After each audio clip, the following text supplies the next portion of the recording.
Vivien Rose Monroe was not beautiful in the conventional sense, but when she looked at you, really looked, the world fell silent. Her rhythm was always the same. Charm, seduce, isolate, eliminate. By the time her lovers realized something was wrong, it was too late. Not one survived, except a Van Miller. She didn't kill for money. She never took assets, never drained bank accounts. Her reward was the moment of realization, the betrayal, the power, that instant where love became fear, and the man she'd held close saw her as something else entirely. That was her high. Some people collect stamps. She once wrote in her journal, "I collect goodbyes." When her story broke, it was front-page news. 5 men dead, a 6th barely alive. The media dubbed her the Black Widow, but Vivien declined all interviews. All except one, Dara Megan Holloway, a young therapist who reminded her of herself. "Do you regret any of it?" Dr. Holloway asked in their final session. Vivien tilted her head, a feline curve to her smile. "I regret choosing men who thought love was a gift that didn't need polishing. I regret trusting they could match me." She didn't mention Evan until prompted. He passed the test. That's why he's still breathing. Vivien was sentenced to life without parole in a high-security prison in West Virginia. Within weeks, she had the guards memorized. By month 2, she had influence, no violence, no bribes, just presence. Officer Ryan Griggs was the first. He never saw it coming. He left her an extra blanket, then uncensored mail. Eventually, he left a note under her cell door. "You were right, they don't see me, but you did." Vivien added it to her collection. Then came Elia Torres, a violent, defiant, 19-year-old foster kid with fists and fury. Vivien made her in the infirmary, a few quiet words, a folded note. "Weakness is predictable. Control is sacred. Change. She stopped fighting, started reading, took on a new name. Evan tried to rebuild therapy, isolation, cabin in the mountains. He slept with a flashlight, drank only from bottles he opened himself, flinched at the smell of chamomile. Then a letter arrived. "Dear Evan, there are moments I replay again and again. The look on your face when you found the box, the shake in your hands, the way you still kissed me goodnight even after you knew you passed the test. They never did. You're my favorite goodbye, V." He burned it, but not all of it. Kyle, another survivor by association, received a letter too. "You were smart to look. That makes you dangerous. Or interesting." No signature. Just a minimalist V. Evan received a second letter weeks later, then a third slipped under his cabin door. Maybe it's peace. Maybe it's a trap. He burned that one without reading it twice. In West Virginia, V walked to the prison yard with purpose. No fights. No threats, just a trail of watchers, women who studied her. Vivien had planted a garden of minds, and V was blooming. V wasn't interested in escape. Her freedom was ideological. She wrote manifestos, folded in the spines of romance novels. She memorized faces. She listened more than she spoke. One night a new inmate arrived. Fresh, loud, angry. V approached her with a worn paperback and a question. "What scares you more, being forgotten or being seen?" The girl stopped yelling. Dr. Holloway left therapy. Too many sleepless nights. She moved to Portland, opened a small bookstore, and changed her last name. But even there, a copy of Collected Female Killers showed up in the mail, highlighted and annotated. A sticky note inside. "You saw me too." Her hand shook. She left it on a park bench and never looked back. Evan, despite his efforts, found himself dreaming of Vivien's voice, soft, coiled around reason like a snake around a branch.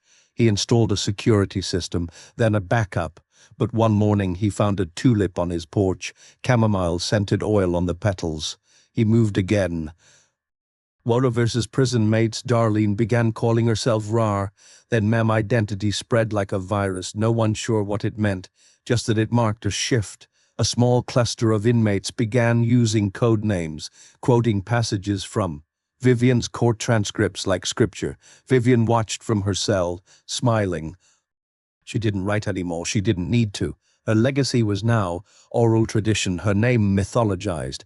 Vivien Rose Monroe never escaped prison, But escape had never been her goal. Influence was permanence. Immortality not through blood, but through pattern. She wasn't a woman anymore, not really. She was a ritual, a quiet infection, a myth spoken in whispers between bars, between breaths, between lives, and far away in a quiet cabin. Evan Miller finally stopped checking his locks. That's when the knock came. Just one. Soft, confident. Evan Miller froze. The knock hadn't come from the door, but from the side wall, thin pine, uninsulated. A place no one should have reached without triggering an alarm. He stood silently, his breath tight. In his chest, another knock, then a voice. Are you going to pretend I'm not here? Ivan, it was a woman's voice, not Vivien's, but close, echoed like someone who had studied her cadence. He didn't open the door, but outside, footsteps moved slowly around the cabin. One full circle. Then silence. When he finally dared to look out, nothing remained but a tulip pinned to a tree with a bone-handled knife. Dr. Megan Holloway had changed her name, yes, but she hadn't changed her obsession. She kept an encrypted folder, Rose, archive on a hidden drive. In it, transcripts, letters, redacted court files, and her own therapy notes. She opened it only once a month, but this time, something was different. A new file had appeared, one she hadn't added. It was titled, You Promised to Understand Me. Inside, an audio clip, just 30 seconds. She's not alone anymore. I found the ones who believe they listen, Megan. Just like you used to. Come back before you miss the bloom. It ended with humming a lullaby. Vivien once sang to her victims.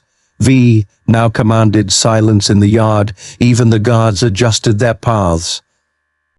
There were rules not written but understood. A cluster of inmates had stopped eating meat. Another only read books with female protagonists, and all of them avoided using names. Names are cages, V told them. We are gardens. Gardens don't beg to be named. They grow. They devour the sunlight. She no longer called herself V, she went by Rose, and the name spread like perfume through the cell blocks. In C, a man was found dead in his apartment, tied gently, no bruises, no signs of struggle, a tulip in his mouth, soaked in chamomile oil. The case was ruled erotic misadventure, but someone had sent a photo of the crime scene to Evan Miller before it hit the news. The email had no subject, just a line of text, do you see it now? He stopped sleeping entirely. Megan bought a bus ticket. Not a flight, too traceable. The folder haunted her. Every time she closed her eyes, she imagined Vivien's smile layered over Rosie's. She knew she was being lured. She went anyway. Before leaving, she mailed a package to a friend in the FBI. Inside, a flash drive labeled If I Disappear. On it, the Rose archive and a handwritten note. It's not a cult, it's a garden. A YouTube channel appeared, The Garden's Whisper, soft piano music, masked women reading passages from women's diaries, real or fictional, no one could tell. Comments were turned off, but the channel grew. Immediately, one episode ended with, We do not mourn the petal that falls. It fed the root. In prison, a new visitor signed, in under the name Megan Holloway. But when the guards led her to Vivien, the real Megan was still hundreds of miles away. The imposter sat across from Vivien calmly. Vivien tilted her head. You're early. The woman smiled. You planted the seed. I'm just pruning. Vivien leaned back. She laughed, not out of surprise but satisfaction. Then I suppose the garden's ready to bloom. Doctor. Megan Holloway's bus never reached its destination. Surveillance showed her disembarking at a rest stop. She was never seen again. Her friend at the FBI opened the package 2 days later. But it was empty. Just a sticky note inside, too slow. Evan Miller woke up to a smell. Chamomile and something else. Burning, he ran outside, heart pounding, and saw it, a ring of fire, small and controlled, surrounding his cabin like a halo. Inside the flames, symbols burned in the grass. Tulip shapes. And in the center of his front door, carved deep into the wood, ready to come home, Evan Miller stood at the edge of the fire, ring, barefoot, trembling. The smell of chamomile, laced with ash, made his throat tighten. The flames weren't wild, they pulsed, contained, fed by carefully placed accelerants. Symbols in the grass flickered as they burned, crude but deliberate. Tulips, yes, but also eyes, keys, and a single word repeated in curling loop. Home, he called the sheriff. By the time they arrived, the flames had died out, leaving only scorched impressions in the earth. The officers circled the cabin, found no footprints. Kids, one said, weirdos with too much time, but Evan knew better. He didn't ask for protection. He packed a bag and drove west. He didn't know it yet, but he was heading toward the route. In a warehouse outside St. Louis, a meeting was held. No names, no introductions, only glances, nods, gestures. Women gathered in silence, some young, some with silver hair tucked under scarves. A few wore orange plastic bracelets, souvenirs of previous captivity. In the center stood the one they called Stem. She wasn't the oldest or the loudest, but she held the gaze of the room like Vivien once had. Her voice, when it came, was soft and razor sharp. We are not here to worship. We are here to continue. She held up a single tulip, dipped in oil. The petal falls, the root endures. They bowed, not as servants, but as cultivators. Outside, graffiti was sprayed beneath a highway bridge. We bloom in silence. Dr. Megan Holloway's disappearance triggered no national panic, no press release. Just a quiet ripple through those who had once known her. FBA contact tried to follow protocol, but found himself stonewalled. Surveillance footage of the rest stop disappeared from cloud storage. A bookstore changed ownership in less than a week. Inventory removed. Sign repainted. One neighbor swore they saw Megan the night after she vanished, standing in her backyard, barefoot, humming. But the house had been empty for 2 days. Inside her old bedroom, someone found a folded piece of hotel stationery in the closet wall. They don't erase you, they replant you. Vivien Rose Monroe was dying. The prison doctor said it was terminal, slow but certain. Her bones betrayed her, her heart dimmed, but her smile never changed. She didn't ask for treatment. She asked for books, poetry, botany, anatomy. She requested a final interview, not with Dar Holloway, with Rose. Her note was brief: the gardener deserves the final harvest. Permission was denied. But 2 weeks later, during a midnight lockdown, Rose walked into Vivien's cell. No alarms, no resistance. They spoke for 6 hours. No one heard what was said. But afterward, Vivien slept like she hadn't in years. When she woke, she wrote a single sentence on her wall with a pencil stub. Every goodbye's a seed. She died 2 days later. The prison issued no public statement. No family claimed Vivien's body, but someone did. A private cremation, anonymous payment, no urn, no plaque.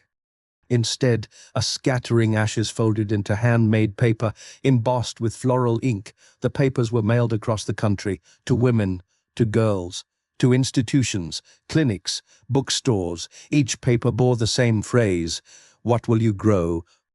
Evan reached a city he hadn't seen in years, Atlanta.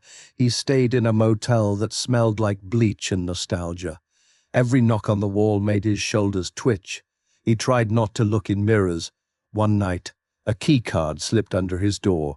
Room 215. He waited 2 hours. Then, against reason, he went. Inside, no one, just a desk, a tape recorder, and a spiral-bound notebook. The notebook was blank. Except for the first page, there are other survivors. You're not alone. He pressed play on the recorder. A woman's voice, calm and clipped. You were never meant to escape. You were meant to remember. This isn't a cult. It's a network. You passed the test once. But there's another now. Then silence, and a number scrawled on the tape label. 7. 7 names. All women. Evan found them on encrypted forums, whispers buried in forums about cult survivors, trauma bonding, criminal psychology. One was a school counselor in Vermont, another a beekeeper in Oregon. One lived in a women's shelter in New Mexico. All had been touched by Vivien's orbit directly or through the garden, and each had received a tulip, sometimes mailed, sometimes left on a doorstep, once in a lunchbox. Evan messaged them under an alias. Most didn't reply, but one did. Her name was Celeste, and she had a theory. Vivien wasn't training killers, she was building mirrors. Women who could reflect a man's gaze and make him blink first. Rose is the next iteration, but she's not bound by. Vivien rules. You're not hunted. Evan, you're being shown in a group home in Colorado. A boy named Micah stopped speaking. Age 12. No trauma history. No physical abuse. Just silence, until one day he began drawing flowers. Dozens of them, always tulips, always with roots that spiraled like tendrils. His therapist tried to intervene, asked about the drawings. Micah whispered. She said they needed a seed. Who? The therapist asked. Micah looked up. The woman in the wall. No woman had ever visited, but behind the drywall in his room, staff found something wedged between studs, a note, written in red ink. He listens. The YouTube channel grew. The Garden's Whisper now uploaded weekly. New formats appeared. Audio, only meditations, scripted reenactments of historical crimes, soft, spoken manifestos in foreign languages. A pattern emerged. One. Each video ended with the same audio motif, a breath, a hum, a whisper of grow. 2. Each title included a subtle anagram of the word Vivien. 3. One video, pulled within minutes, showed a live tulip blooming in fast motion in a human palm. Forums speculated cult, art project, experiment. But those who looked too closely started receiving messages. Dig too deep and you'll find your own roots. Rose, formerly V, sat in solitary confinement. Voluntarily, she wrote nothing, said little, but the guards reported strange behaviors. One said she hummed only when cameras were off. Another swore she could recite their dreams before they spoke. One morning, her bed was empty, not escaped, just gone. The cell was locked. Walls intact, no signs of tampering, but carved into the concrete slab where her head had rested. A garden needs darkness to bloom, and on the wall, scratched in spirals, stem, thorn, root, bloom. Evan Miller checked into a cabin near the Oregon border. Remote. Surrounded by fir trees, no cell service, just a landline and a fireplace. That night, he lit a match inside the fireplace, already waiting, an envelope. He didn't question how. He opened it. Inside, a photograph of Vivien, smiling, and below it, a woman he didn't recognize. Same smile. Say eyes on the back. Handwriting he did recognize. It was never about ending them, Evan. It was about beginning me. You're not the final chapter. You're the next prologue. I need a witness. In city parks across the U.S., spontaneous flower beds began appearing. Always tulips. Never planted by any city staff, no seeds ordered, no bulbs stored, just tulips. Local papers called it the quiet bloom.